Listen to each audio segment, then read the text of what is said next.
हाँ, तो हम देखिए पढ़ लिए थे क्या, इंग्लिश ग्रामर में क्या पढ़े थे हम लोग, पढ़ लिए थे हम पूरा टेंस पढ़ लिए हैं। अब टेंस का क्या क्या होता है, टेंस का निगेटिव भी होता है और उसके बाद इंट्रोगेटिव होता है, उसके बाद इंट्रोगेटिव का भी निगेटिव होता है। तो भी हम पहले वारी वारी सब कुछ पढ़ेंगे, ठीक है। तो अभी हम निगेटिव पढ़ते हैं, ठीक है। तो देखिए, तो प्रेजेंट टेंस का पहले पढ़ते हैं, उसके बाद पास्ट का पढ़ेंगे, उसके बाद फ्यूचर का पढ़ेंगे। तो हम पढ़े थे कि प्रेजेंट प्रेजेंट टेंस का PRESENT प्रेजेंट टेंस, ठीक है। मतलब इसका हम पढ़े थे, इसके बारे में पढ़े थे। तो इसका कितना होता है, इसको 4 भागों में पढ़ते हैं, याद दिला देते हैं। Present indefinite tense, present imperfect tense, present perfect tense, present perfect continuous tense. इस सब के बारे में विस्तार से अच्छा से हम लोग पढ़ चुके हैं। तो इसका सूत्र भी लिखा है, सूत्र का एक अलग क्लास रखे हैं जो पढ़ा चुके हैं हम। तो हम बारी बारी से पढ़ते हैं। तो सबसे पहले पढ़ते हैं प्रेजेंट टेंस में प्रेजेंट इंडेफिनिट का, ठीक है। क्या पढ़ते हैं, प्रेजेंट इंडेफिनिट का। तो पढ़िए, प्रेजेंट इंडेफिनिट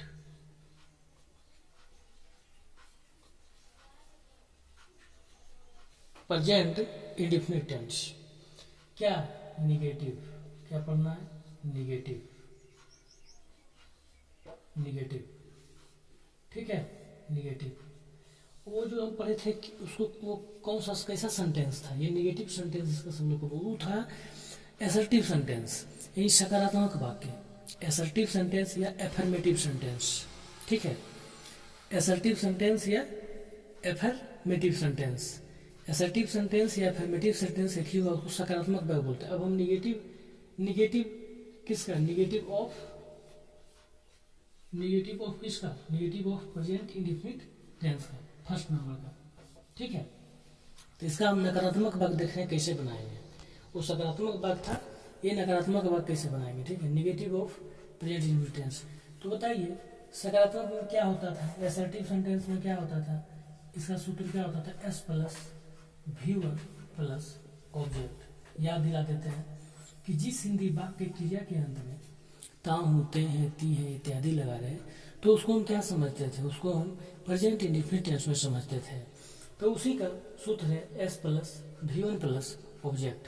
अब इसका निगेटिव, क्या देख लीजिए, देखिए, मैं खाता हूँ, है कि मैं खाता हूँ, तो क्या हो जाएगा, ताती है तो आई इट हो जाएगा, कोई दिक्कत। अब रहेगा मैं नहीं खाता हूँ, तो क्या करेंगे, नकारात्मक रखिए, नकारात्मक लगे, मैं नहीं खाता हूँ, तो कैसे बनाइएगा।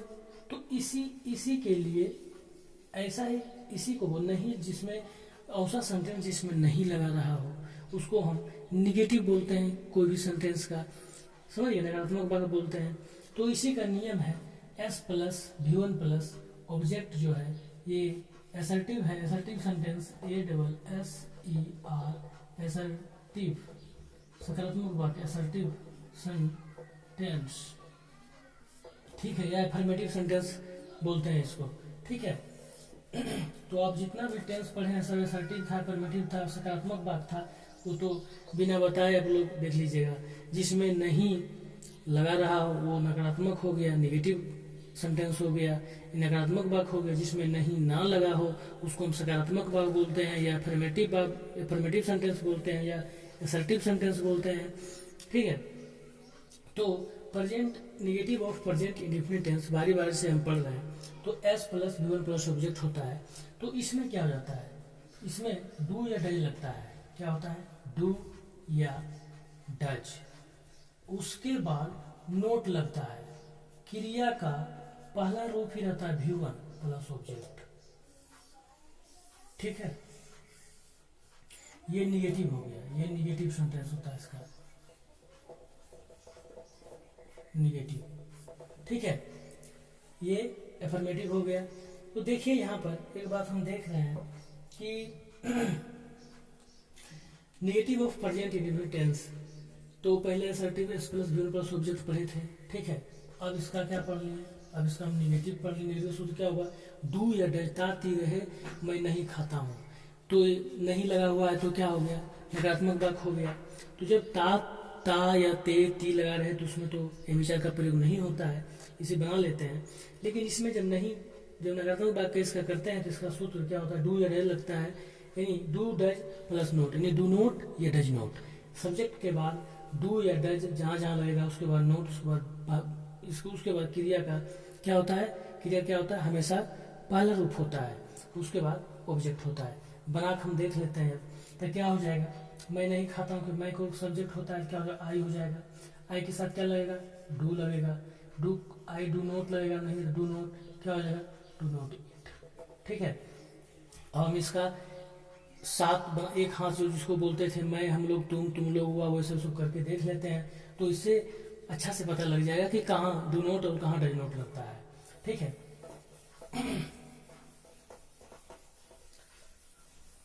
रूल लिख लेते हैं। थर्ड पर्सन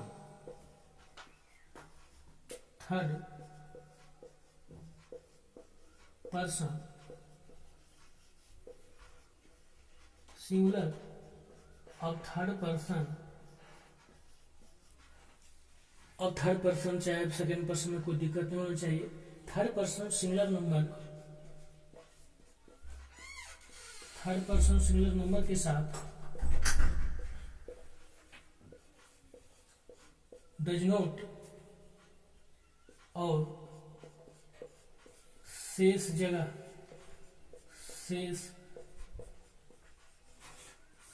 सभी मतलब क्या आ गया, शेष सभी जो भी बन गया, फर्स्ट पर्सन सेकंड पर्सन, शेष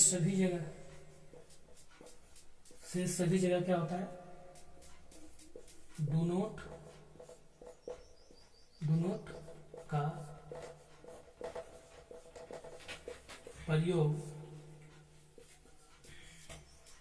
किया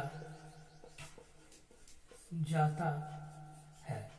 इससे क्या समझ में आ रहा है, रूल है कि थर्ड पर्सन जब हम निगेटिव और प्रेजेंट इंडेफिनिट टेंस का जब निगेटिव हम बनाएंगे, ठीक है, तो क्या होगा, थर्ड पर्सन सिंगुलर नंबर में क्या लगेगा, डज नॉट लगेगा, ठीक है। और सभी जगह और जितना भी जगह है इसके अलावा उसमें चाहे फर्स्ट पर्सन दोनों वचन, सेकंड पर्सन दोनों वचन और थर्ड पर्सन बहुवचन, ठीक है, ये बच गया। इसके अलावा तो शेष सभी जगह क्या लगेगा, डू नोट का प्रयोग किया जाता है। अब हम देखते हैं, यही रूल है और इसके अलावा कुछ नहीं। और तथा क्रिया का पहला रूप यानी V1 हमेशा रहता है, ठीक है। बस यही इतना नियम है और कुछ नहीं है, ठीक है। तो इसलिए अब हम देखते हैं एग्जाम्पल से।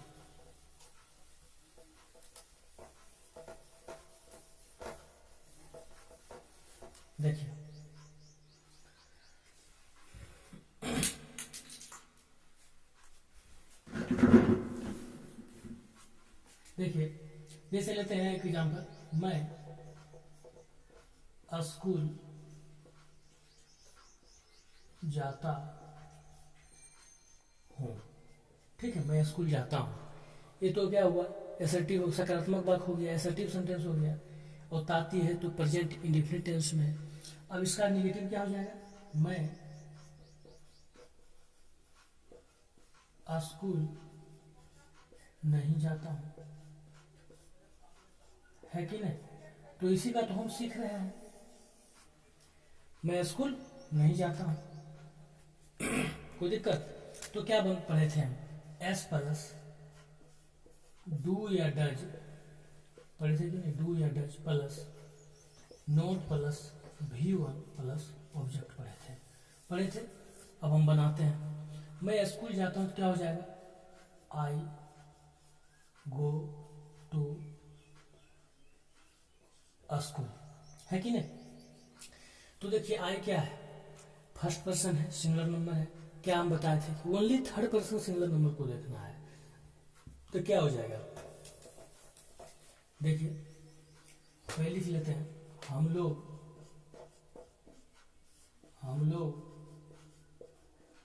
स्कूल नहीं जाते हैं। उसके बाद क्या होगा भाई, तुम स्कूल नहीं जाते हो। कोई दिक्कत नहीं होना चाहिए। अच्छा, उसके बाद है तुम लोग स्कूल नहीं जाते हो। उसके बाद क्या है, वह स्कूल नहीं जाता है। उसके बाद क्या हो जाएगा, वे सब स्कूल नहीं जाते हैं। तो यहाँ पर हम क्या देख रहे हैं, यहाँ पर देख क्या रहे हैं, यहाँ पर हम देख रहे हैं कि यहाँ पर हम देख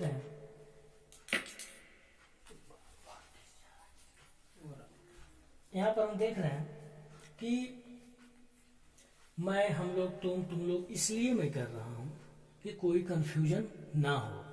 कहने का मतलब मैं, हम लोग फर्स्ट पर्सन, तुम लोग सेकंड पर्सन, वह सब, ठीक है, जितना भी नाम आ गया सब थर्ड पर्सन में आता है। तो यदि हम तीनों पर्सन का सही से मतलब उसके बारे में हम जान गए, प्रयोग करना जान गए, कहाँ डू या कहाँ डज होता है, तो मुझे नहीं लगता है कि कहीं दिक्कत होगा, नहीं होगा दिक्कत। हम ये चैलेंज के साथ कर सकते हैं कि यदि हम लोग तीनों पर्सन के साथ यदि डू या डज कहाँ, डज नोट कहाँ, डू नोट लगेगा, यदि ये हम जान गए तो कहीं दिक्कत होने वाला नहीं है, क्योंकि कहीं भी यूज होगा तो पर्सन के बाहर यूज होता नहीं है। ठीक है, तो क्या बनाएंगे, मैं स्कूल जाता हूँ, आई गो टू स्कूल। तो क्या है, हम थर्ड पर्सन सिंगुलर नंबर को देखना है। थर्ड पर्सन में सिंगुलर नंबर बस ये आ रहा है, वह थर्ड पर्सन सिंगुलर नंबर में, third person singular number, third person में तो वही सब भी है, लेकिन थर्ड पर्सन सिंगुलर नंबर के साथ डज नोट और बाकी जगह डू नोट। तो मैं क्या है, फर्स्ट पर्सन है तो आई हो गया, आई के साथ क्या लगेगा, do not. I do not, क्रिया का पहले रूप था I do not go to school. ठीक है कि नहीं, सब जगह करता मैं हुआ, क्या हुआ, आई गो टू स्कूल, मैं जाता हूँ, तो मैं जाता हूँ पहले बनाया। यहाँ भी subject plus verb plus object का प्रयोग हो रहा है। पहले सब्जेक्ट चुने, उसके बाद वर्ब दिए, उसके बाद ऑब्जेक्ट दिए। देख लीजिए, जाना यहाँ क्रिया है, उसके बाद क्या है, ऑब्जेक्ट है, स्कूल ऑब्जेक्ट है यहाँ पर। तो क्या हुआ, आई गो टू स्कूल। ऐसे मैं स्कूल नहीं जाता हूँ तो I do not go to school. उसी तरह हम लोग बनाएंगे, we do not, we do not go to school. बनाएंगे कि नहीं, हम लोग स्कूल नहीं जाते हैं।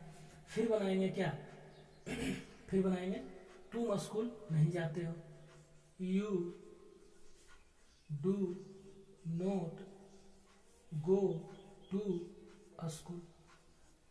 बनाया कि नहीं, बन गया।